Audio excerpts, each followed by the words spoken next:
ezali pasi pe mawa ba parents tout ya kabana tout la gisakabana que n'importe qui a koki kopesa yo mbongo te ata kutu muninga ya papa to muninga ya mama surtout ben koni pour ça la attention et salama kibongo mokolo ya le 4 décembre kaka oyo pour moi na moi akufi le 14 décembre oyo 10 jours ya pamba moi na biso ya mwasi na âge ya 12 ans akufi pour na nini na nzela ya kelasi tanga banaye kozonga ba pesa kiye mbongo na valeur ya 30 centimes euro pamba ale yango na simanango 10 jours après akufi. Qu'est-ce qui s'est passé au juste? E bandaki ndenge nini mwana oyo akanayi kelasi nzala aliaki te to azalaki mwana ya lokoso epesi mpasi ya kosakana te et surtout azalaki fille unique epai ya papa na bango na mama na bango epesi mpasi baparent bokota baya basi baya mbali bokota yango biso tokobetela yo lelo toye kopene toye kopesa alerte vidéo to photo ali komona ya mundele wana bali ko utiliser yango pona ko escroquer batu bambongo bande ko be na Kinshasa baleli bande ko bele na Europe baleli surtout bana basi bali ko escroquer mingi ba mama bokomona bandi boye na saba marchandise bo batindeli yo awa il faut pesa mbongo boye akoti makamba bolingo suka nango ale yo mbongo ya toye kopene yo otro bakite tolobi tokozongi na ka na émission ya lelo ayoka apete malgré ça mikoleki na omone pe sur la Facebook mais tellement ki pana ate na beta na ngai kara zokande ngandenge na rejeter wana isa na bato yo kala ya bala yo vidéo basala pe ba copie ba masolo ba lia ba ngomba mbongo en fait aya nano na likana idée ya business que azali entrepreneur aza businessman ateka ba production ngolo pakala asala rabo ezongi sa rabo esukota ngo comme intéressé na lisolo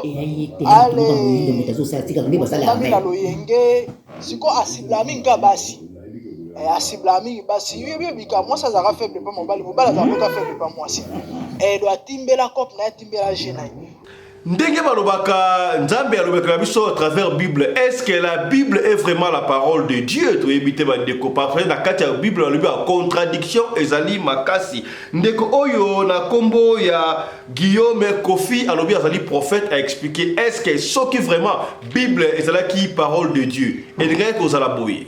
La Bible n'est pas la parole de Dieu.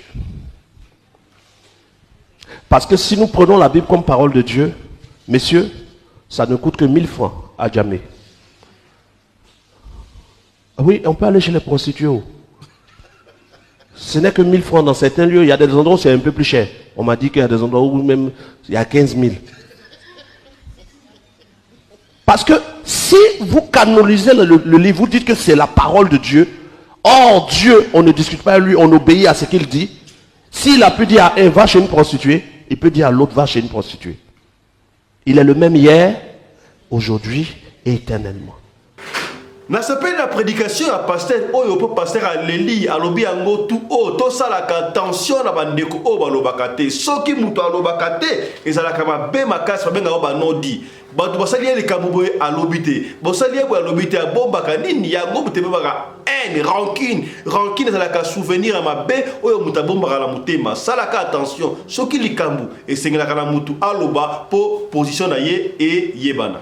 Frère, la plupart des problèmes que nous avons et ce qui crée le rancœur, la rancune, ce sont les non-dits. Faites attention avec les non-dits dans des familles, dans des foyers, dans les travails. Évitez les non-dits. Quand il y a un problème, il faut en parler. Je déteste les gens qui ne parlent pas. Ce sont des gens dangereux. Tu ne sais pas ce qu'ils pensent contre toi.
moninga na mwina ngolo aboya hydroquinone soki ezotambola basheri bazokwea mayanga na retrouve douce tendresse affection epa na yo nasalelo nini mpo ndimake na kupendaka sana shitakwacha pelende wenjoro Radio Collective ya Fiston, tous s'abonner massivement, c'est validé.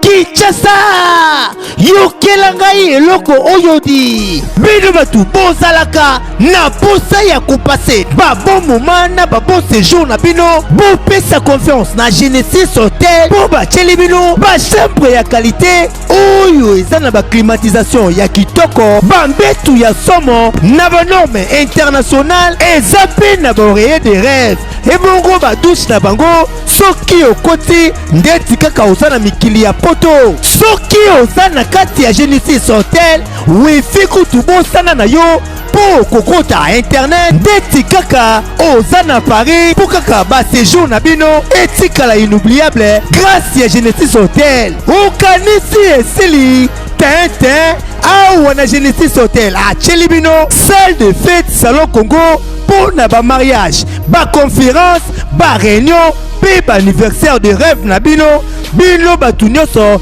bolingaka kosala ba mariage ya kitoko po na etikala souvenir ya vie na bino mobimba bopesa confiance na salle de fête salon Congo po bokozala na bino de cité awa na salle de fête salon Congo ata boza na nombre ya combien bokozala na bino mobimba po musique eza au rendez-vous climatiseur elenda kaka ndenge bozomona batu nyonso bapesa confiance na salle de fête salon Congo batikala jamais kozala desidi tala awa na salle de fête salon Congo baza na bango na problème ya courant te po baza na mobanke na groupe électrogène oyo esalaka 24 heures sur 24 heures musique toujours au rendez-vous baza na espace moko ya balcon ya munene po na bino batu bolingaka kozwa mopepe kitoko po esala eloko di ah oui masolo ya bakuzu botikela bango kuna kasi masolo ya salle de fête pe hotel ya qualité botikela Genesis Hotel po awa soki okoti lokola kaka oza na paradis kidimie otuninga ya adresse ezwami wapi zwa papier na stylo po koma Genesis Hotel ezwami na commune Kasavubu avenue Kandakanda numéro 8 oza na yo mobimba to pebenga bango na ba numéro oyo eza affiché na ba poste de télévision na bino okozala jamais desi ah Genesis Hotel bandaka lozalaki wapi tala ndenge ba congolais basali ba mariage na bango na ba salle de fête ya Mwanza pe ba séjour na bango na ba hotel oyo ezangela tina o tolobaki te tolobi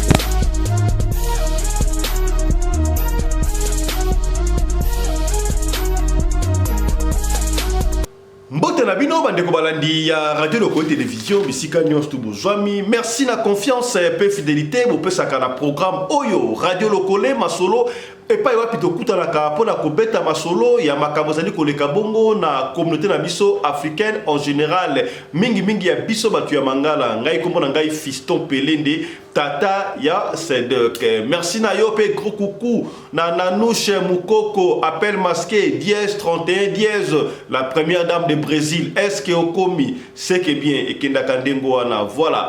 Grand merci à Michael Josh qui continue à nous faire confiance, sponsor officiel de la chaîne Oyo. Merci Michael Josh na Oyo tout. Azali kosala pour la émission Oyo botala kabiso boy. Alors je rappelle que soki olingi olata kitoko, olingi osala mariage kitoko na robe kitoko ya mariage, olata élégant, ba sapato ya kitoko, ba sapato ya malamu na prix ya moins cher, ba montre ya kitoko boy. Oyo zali ba water resistance ata okot na mai et be bakate. Visitez bongo site ya Michael Josh. Soko visitez site ya Michael Josh to olingi pe osola malamona Michael Josh yo bengi biso to kopesa ba contact ya Michael Josh pona bo solo la solo ko lipe kisasa okende vacances mo kitoko ola hotel bien ko bosa na te ko le kabongo na Genesis Hotel oyo basali bongo moko ya ba partenaire na biso voilà yambo to betelo li solo epesi passe ya mwana 12 ans oyo akufi après 10 jours ya pamba après avoir kozwa mbongo ya bato tika bongo to développer ba titre oyo omoni na sommaire.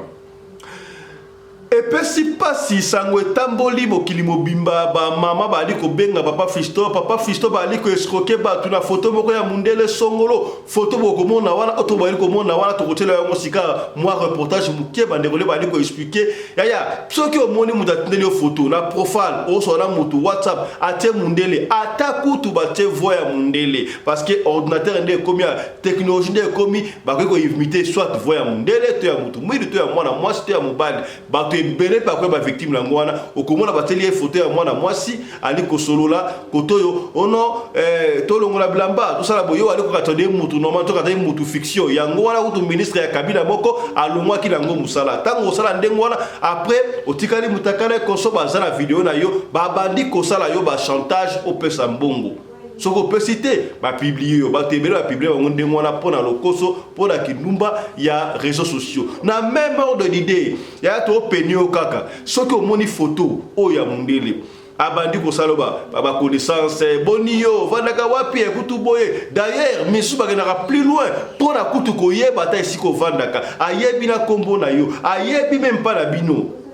A expliqué bakam o mo ke no on a convoqué muto ayebi après on devra tinde loko boy on devra tinde kolibo il faut ya oya kozwa ngoto pesa mbongo ya akokelo malembe akolempa yoti okobimisa mbongo bale batu ba $100 ba €200 ba €500 ba sasi batu. Alors on se demande est-ce que ezali mundele oyo tozali bazo utiliser photo na ye sala kaka attention soki muto yebite abandio ba cour akoto ba boningo e komba mambongo yebela vision balinga escroquer yo o papa Fisto ba quitter alobi tala ndenge ba deko ba expliquer ayoka apete malgré ça mikoleki na omone pe sur la Facebook mais tellement ki pana ate na beta na ngai kara zokande ngandenge na rejeter wana isa na bato ba yo kala ya mala ya vidéo ba sala pe ba copie ba masolo lia bango bambongo en fait aya nano na likana idée ya business que azali entrepreneur aza businessman atekaka ba produit songolo pakala asala rabo ezongi sa rabo esiko tango ko m'intéresser na lisolo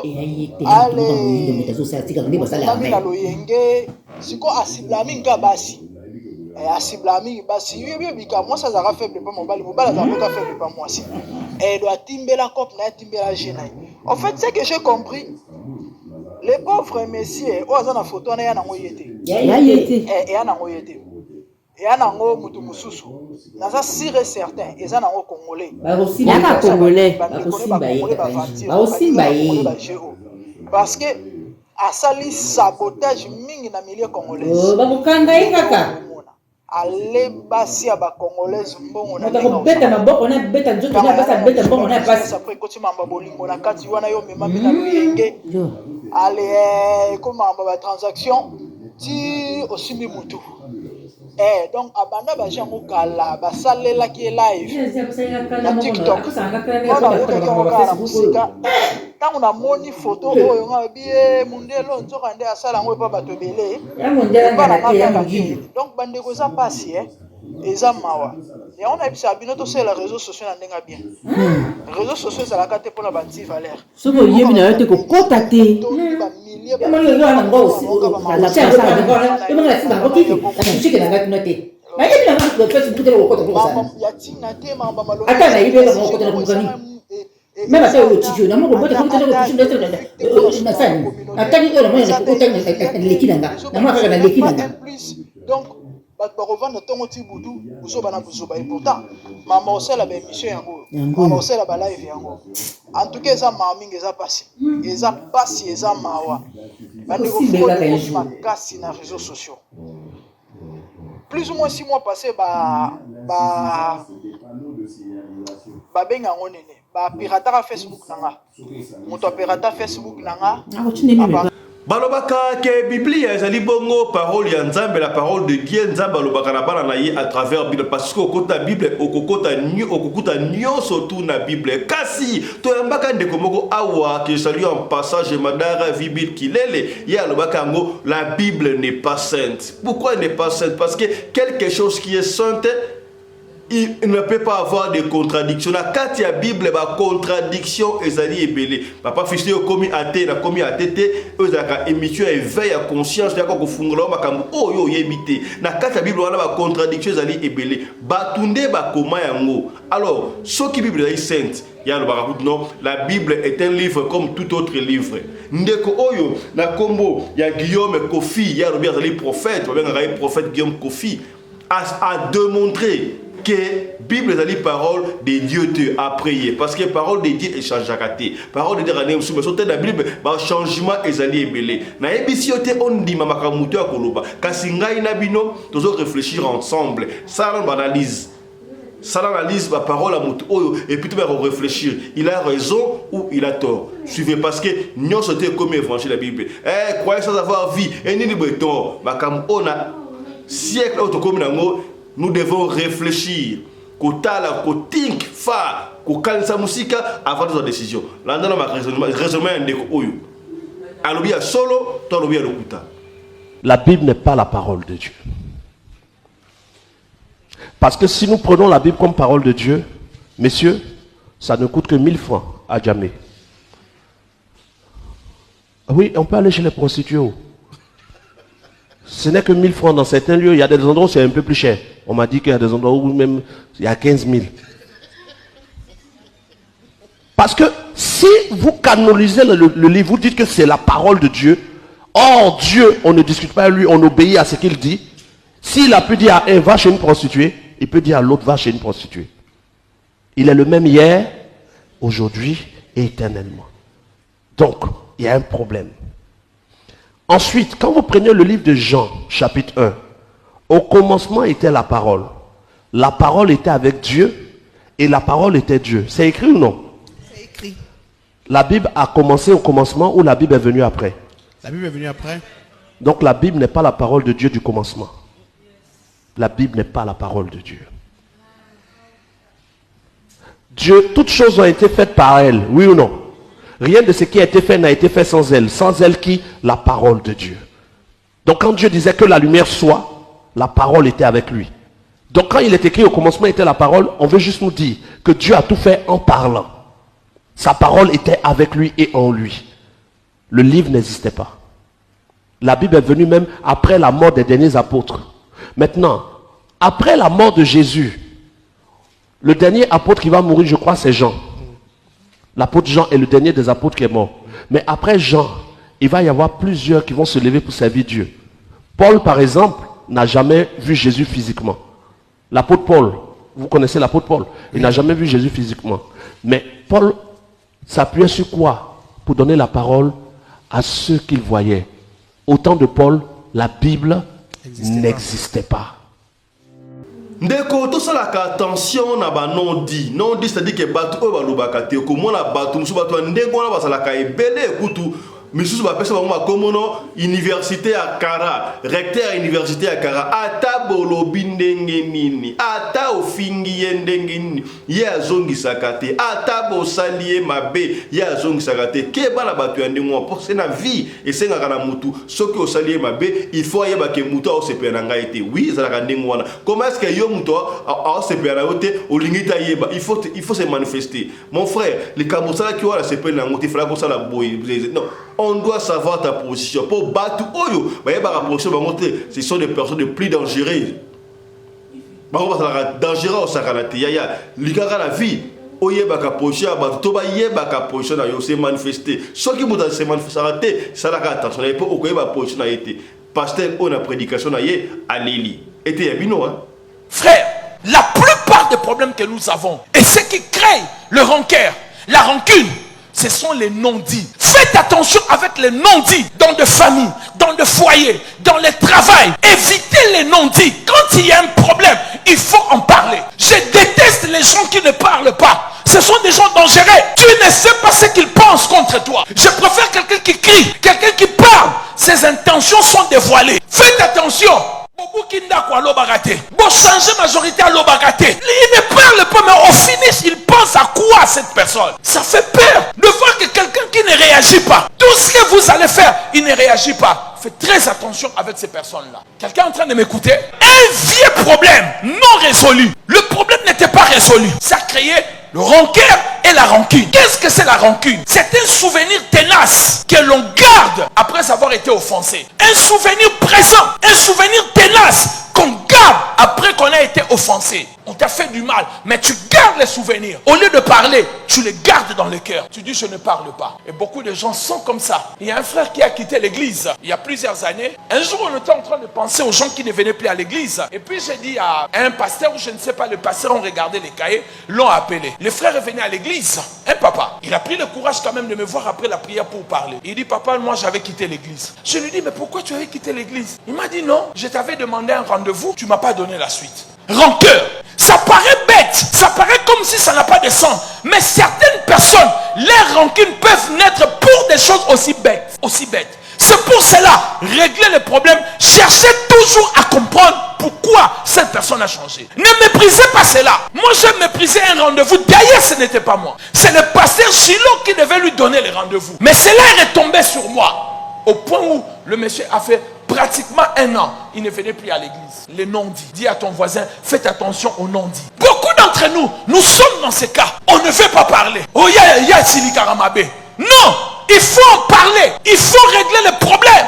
Si Achitophel avait parlé avec David, cette situation allait trouver la solution. Il a refusé de parler. Il a développé la rancune. Et il attendait. Parce que la rancune produit une seule chose. Les désirs de se venger. La rancune, mes bien-aimés, elle peut naître par une déception. Faites attention aux gens que tu déçois. Faites attention. La déception peut pousser quelqu'un à te faire du mal sans pour autant réfléchir. Faites attention aux déceptions. Aux gens que tu es en train de décevoir. Faites très attention. Yosa Mwasi Kitoko, une très belle femme, tu déçois les hommes facilement. Benimbongo, Kokotimbongo, Lio. Et puis quand, moi je te prenais seulement un ami. Oh, ami après avoir mangé $12,000. Ami Makabelare $12,000. Et la déception peut pousser l'homme à l'extrême, à te faire du mal. Il peut aller pour dire, allez, féticheur, abîme-moi le corps de cette femme. Jette un mauvais sort sur son corps, plus pour qu'aucun homme ne puisse le toucher. C'est ça la réaction de la déception. Faites attention, mes bien-aimés. Faites attention à la déception. La rancune, elle peut venir par la déception, par le manque de la considération. Pour ses frères, je ne l'avais pas considéré. Or, je suis quelqu'un de humble, vous le savez. Je ne boude personne, je parle avec tout le monde. Et ceux qui sont riches, et ceux qui sont pauvres. Et ceux qui ont l'argent, ceux qui n'en ont pas. Je reçois tout le monde. Demande au pasteur Chilo. Je n'ai jamais refusé un rendez-vous. Parce que quelqu'un ne veut pas me donner l'argent. Mais pour lui, c'était un manque de considération. Il a cru que je ne m'intéressais pas à sa situation. Ça a créé la rancune. Et il a pris la décision de ne plus venir à l'église. Les non-dits, les non-réglés. Faites attention à cela. Beaucoup de relations, beaucoup de mariages, des relations amicales, familiales, professionnelles ont été détruites à cause des non-dits, à cause de refus de la discussion, de refus de mettre les choses sur la table. Ça détruit beaucoup de choses.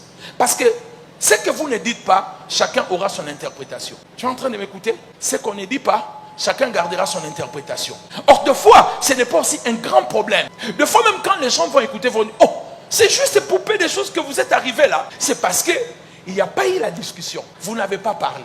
La rancune, elle peut venir aussi par le non-respect de l'autre. Le manque d'attention envers l'autre. C'est pour cela, chers frères et sœurs, réglez toujours vos problèmes. Ne laissez jamais les problèmes au milieu. Toi qui as l'habitude de laisser les choses au milieu. Non, le balanga était, n'a pas problème. Je ne vais pas parler. Vous êtes déjà dans les problèmes. Au bout, il y a problème, n'est pas besoin de carte. Mais Ozali, Namozindo, affronter en haut. Tu es dans les problèmes. Comment tu veux dire je ne vais pas? Non, moi je ne vais pas parler. Si je parle, je ne vais pas. Vous êtes dans le problème. Réglez cela maintenant. Celui qui a dit que la nuit porte conseil, il peut avoir raison. Mais la nuit aussi aggrave les problèmes. Surtout quand ce n'est pas réglé. Attention de laisser les problèmes au milieu. Ça risque de créer des problèmes. Oh, ça peut encore dégénérer. C'est pour cela que je préfère me taire. Il ne comprendra pas. C'est pour cela que je vais me taire. C'est ça l'erreur. Le syndrome d'Achitophel. Il n'a pas voulu mettre les choses sur la table. Discuter avec son ami. Parler avec son ami. En fouillant la confrontation, vous ne résolvez pas le problème. Beaucoup de gens fuient la confrontation. Et aussi, la nanga yango moroto tikango. Mangosi la yango moroto. Confronte. Discute. Montre les arguments. Montre. Et s'il faut demander pardon, demande pardon. Au moins l'affaire est réglée. Surtout si la personne compte pour vous, ne fouillez pas le problème. Et là, je prends des distances, tu n'as pas réglé. Si la personne compte pour vous et vous voulez continuer cette relation, il faut s'asseoir pour parler.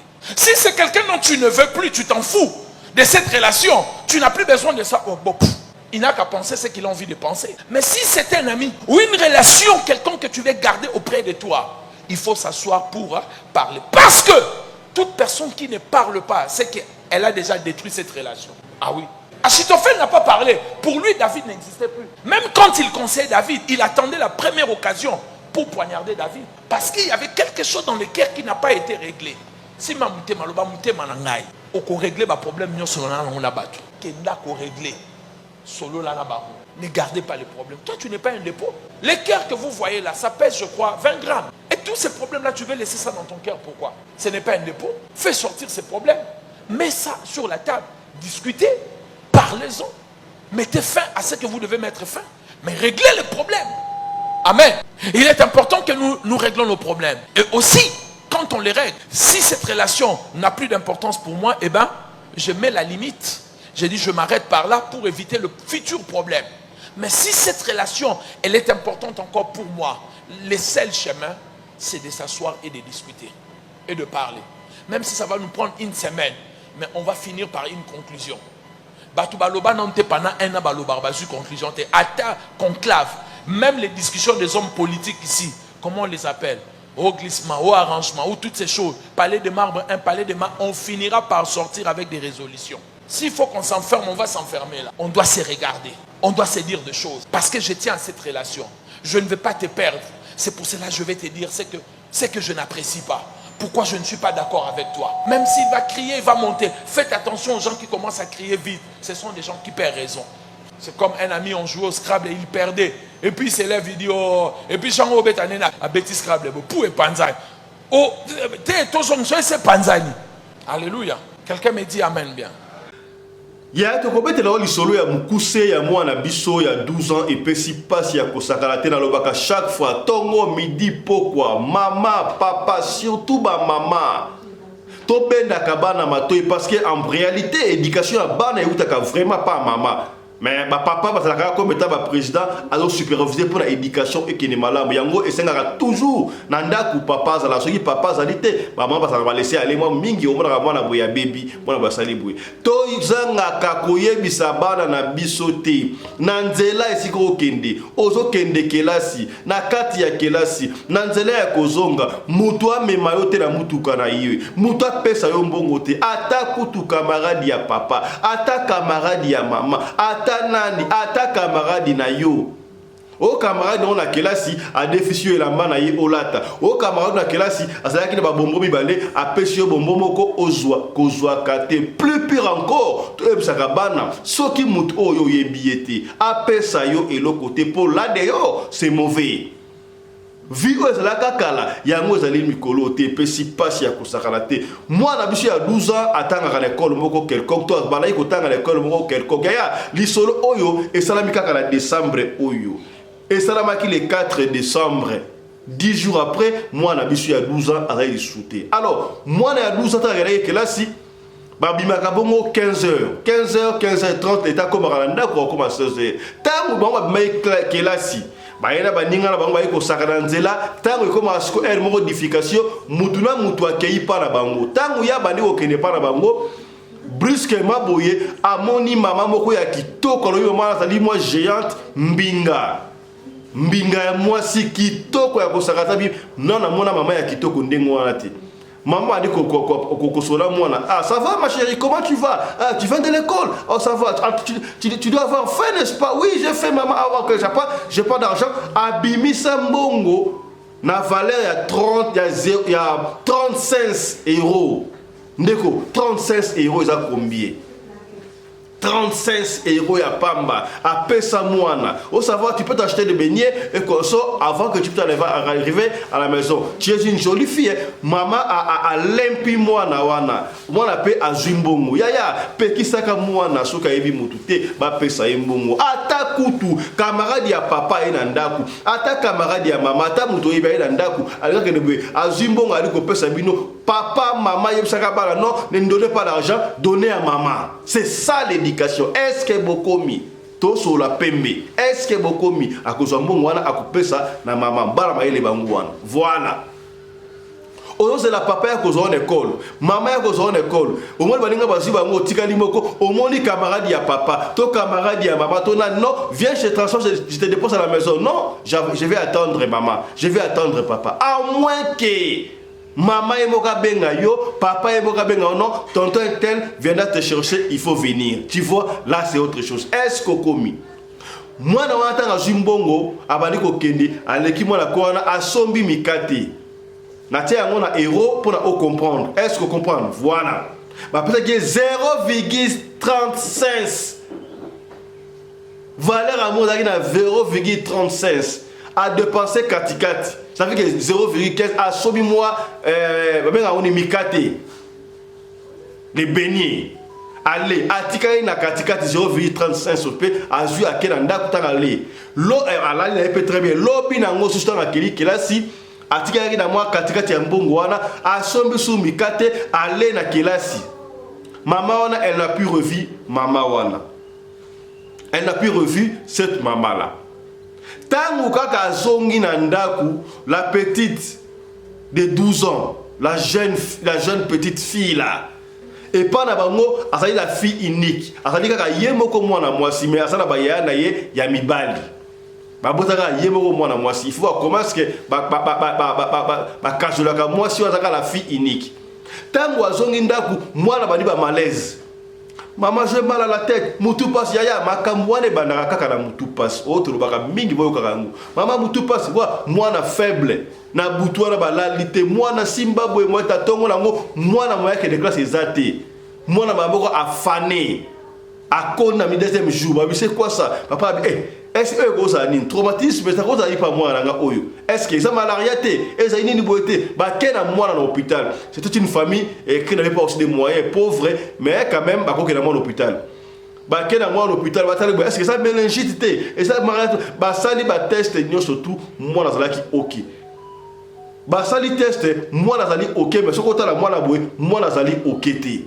Moi nazo fané yaya mbala mingi ke dans l'hôpital moi na yo zo ka bien te mais l'hôpital ba bi moi nazali bien et ça la bien ngini o li kabote mais tu as bien ça la bien o le gâté yeba yango ba docteur mususu ba médecin général ba ça la ka ba serviteur akadia mpemba ba yebi mission ni ba ça na moi na wana il faut sambela ba parce moi na yo ntoto azali bien azali malade mais moi nazali bien mais on na mabebo Tchaba bolongo na se sambela maman sambela changez-moi l'hôpital et puis l'intercession moi on a kozonga est-ce que komi oyoki c'est que bien moi na doki moyen telo moi na komi na niveau so avandi be azobenga ka kombo ya maman wana tikangai donc moi na bandi ko mona siko maman o ya pesa ki mbongo azo apparaître esa no na ko joyo to kende na ko joyo to kende moi na sika to ba yemoko ko so ngai te o so ngai ndenge nini nazali fille unique ya papa na mama na biso ngai kutu nazaka moi singa moko mama na biso ka yemoko na sali saka mama na biso na bisala ko so ko la basali bloke bele o so ngai to kende wapi na sala biso ke na yote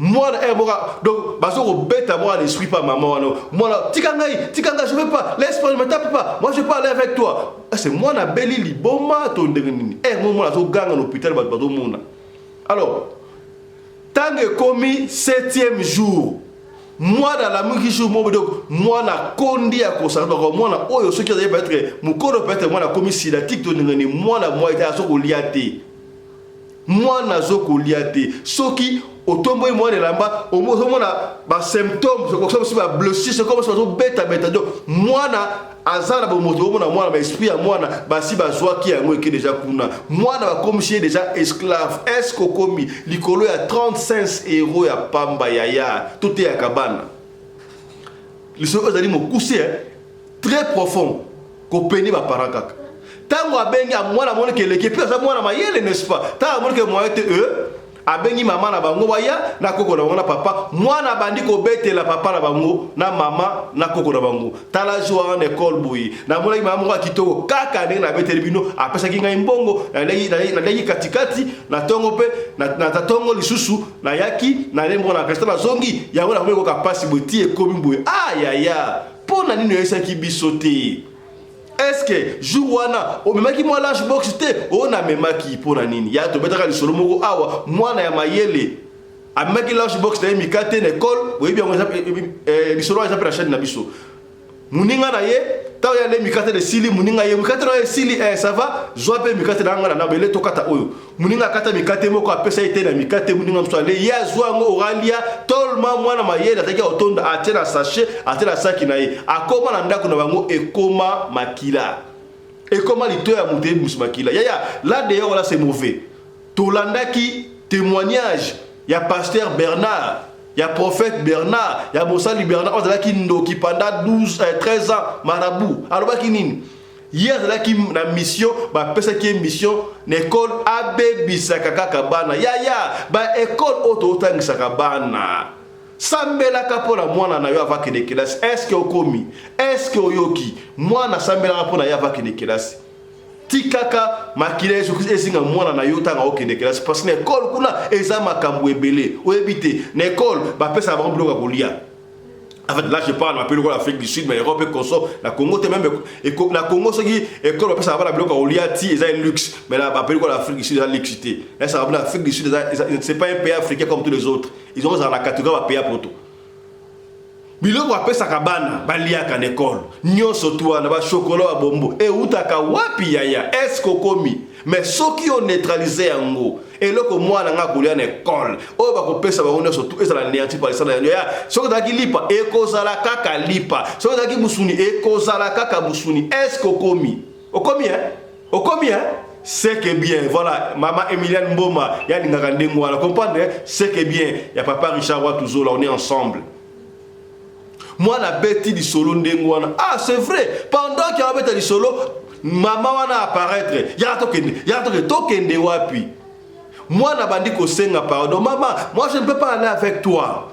Ma famille est ici. J'aide ma maman avec la vaisselle. Je consort. Ma maman est seule. Je suis la fille unique de ma maman et de mon papa. Je ne peux pas aller avec toi. Donc avant de ko bête moi na film le non ne me tapez pas donc. Siko yemoko mwana soko mona mama wana ya kitoko ya mulai mbinga wana ba parents bazo mona ete ko mona ete mwana ba yeyo mona so enga songa yeyo awa ba bino yebisa mama yango mbongo na ye to solo la kasi to négocier comme ça mbongo na ye to zongela ye mbongo na ye to zongela ye mbongo na ye yebiso ya mbongo na ozwate na besoin na yo po yo na sepe na yo il faut que le sala musala kuna na ndenge ni yaya na ndenge nini. Est-ce que ça dit que zanga côté ya ba parents bana to ndenge nini na kolika ke mwana oyo soki ba parents ba insister ki pona ye azwa ka mbongo ya mutute ba talisa ya na conjoncture otokomi oyo na tango on nga ngotango Android yebisaka bana vérité pour là d'ailleurs c'est très mauvais kobomba rasouté yebisaka bana c'est mauvais libanda kuna ba yebaka les biens et les mal notez mabe ko kota tala mwana na biso oya 12 ans. La fille nique pas maman na bango. Ya moi si. Na papa na bango. Et puis s'y passe.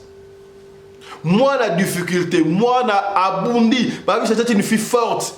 Abundi contre maman na des mois. Abundi. L'enfant n'en pouvait plus. Moi na c'est une Bible. Bah il y a Bible.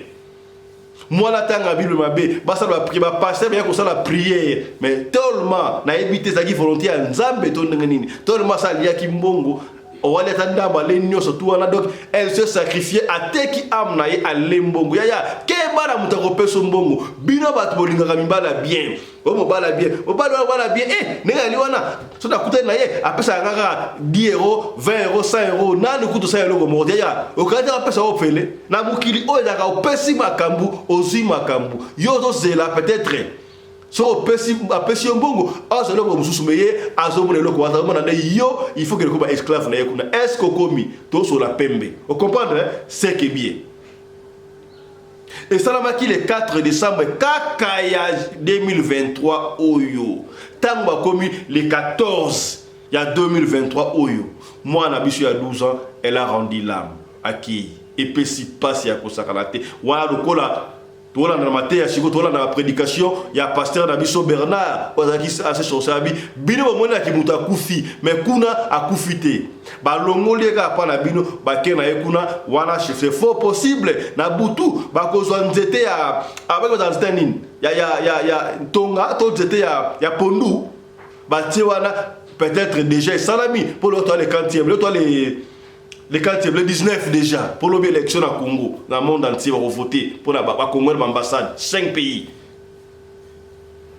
vont voter vous comprenez voilà que peut-être déjà monsieur les 14 à Koufaki l'autre dans les 19 4 jours la minute ceux qui vont s'amuser ceux qui vont voter on ne sait pas la fille a Koufi chose grave tant moi on a Koufi balobaka yango za kasolo mwana kufa kangi misu mais mai na ye mai ya misu zo kita mai na mwana ya kufa mbaba wale la mai ya misu kita ye plus grave encore makila ezo bimaye na zolo makile mamwa na zolo est makila wana bazo kata butu na ye comme si ngombe te to bazo beta ye makasi douleur makila ezo bimana zolo to neni mwana zolo la to yoka ba témoignage awa.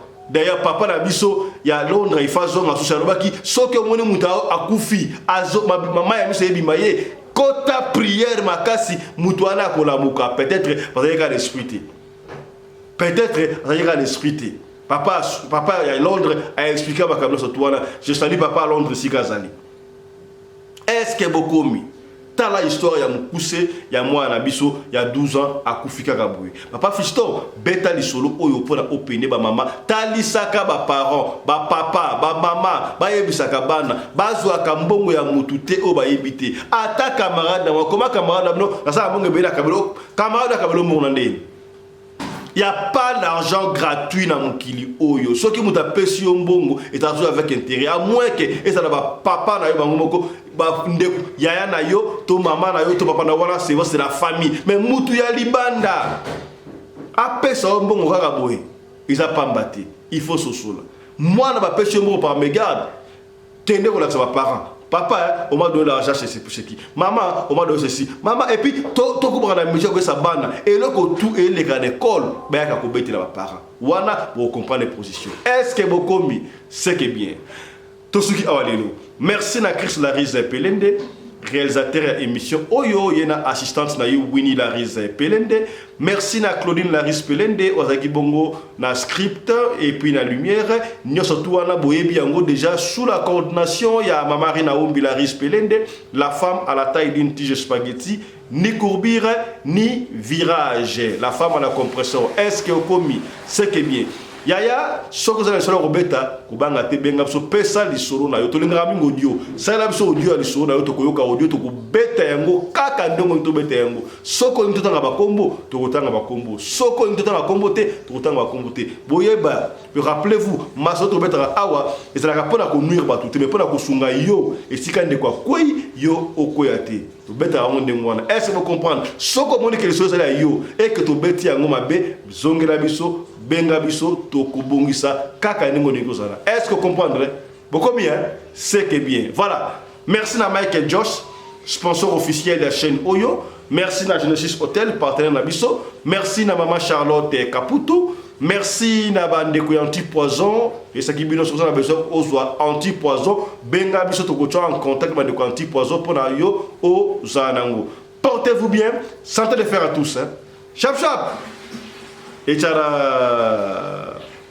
Kasi ya moto développement titre Ozali Kuna Liboso Tika Torobano Boy. Yaya. Sponsor na biso ya Sika Michael Josh. Au monde va montrer oyo. Montre à Michael Josh.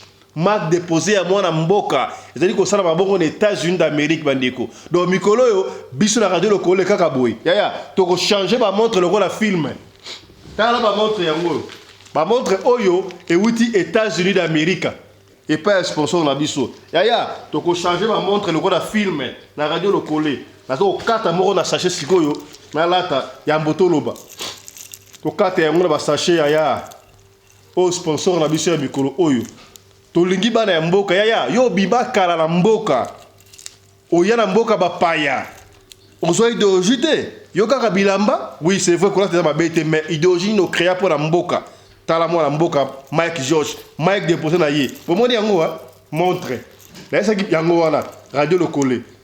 Yé a commis deuxième sponsor officiel après Maman Charlotte Caputo.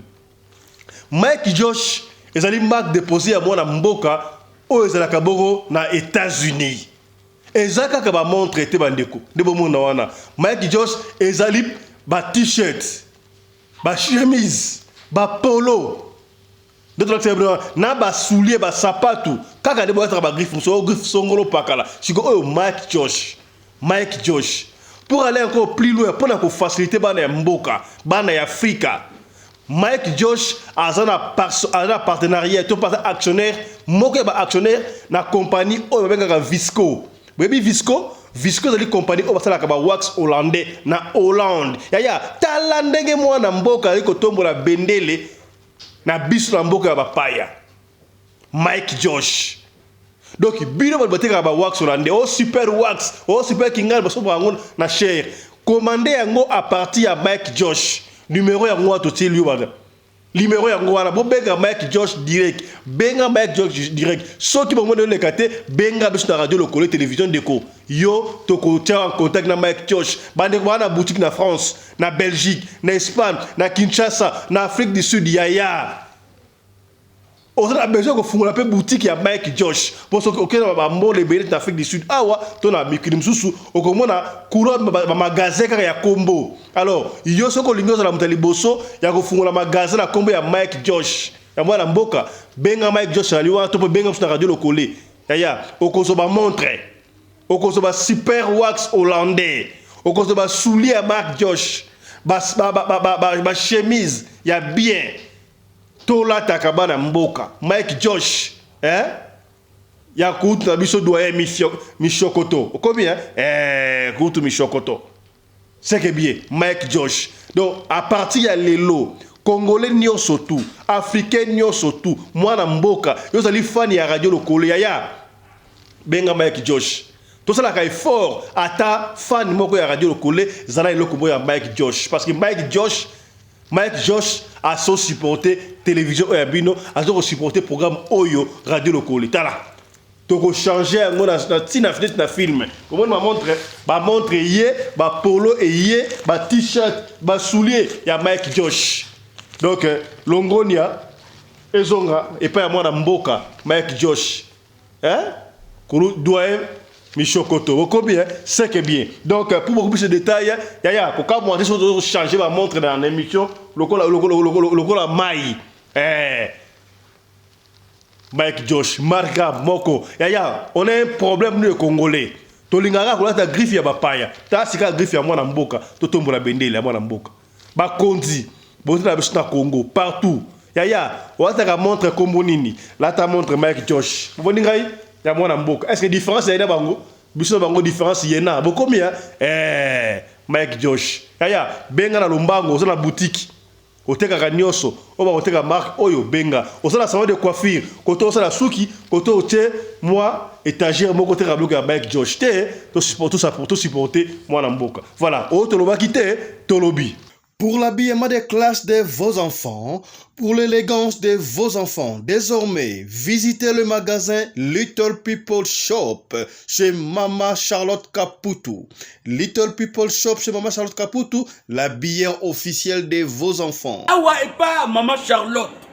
Moi namboka, bon monake, ba namboka, congolaise, tala biloko ya kosala et pas bapaya. Atel biso bilamba. Banda de 0 à 3 mois, yango yo. Soto yawa de 6 à 9 mois. Toke wana de 9 à 12 ans. Toza na nyonso. Bana mibali na bana basi. Soto yawa. Bomoni oya bana basi. Ndenge mwana zo putsana. Toza lokola wato yene 8 ans ti komata. Yango yawa. Koto yo ndi makambo.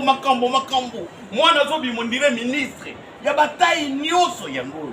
Ba Samuel, ba Chuchu, yango yo. Andika, la tsabana. Oyine to mutaka. Elengi tala ba fest. Bana, mwana bimi na fete. Batu ba ko mobanga. soki olingo somba biloko oyo omoni ke olingo sepelisa mwana na yo kodeplace na yo te okotika na internet okomona adresse na biso yango wana. Little People Shop chez Maman Charlotte Caputo. Adresse Edenval, Greenstone Shopping Center, shop numéro L119.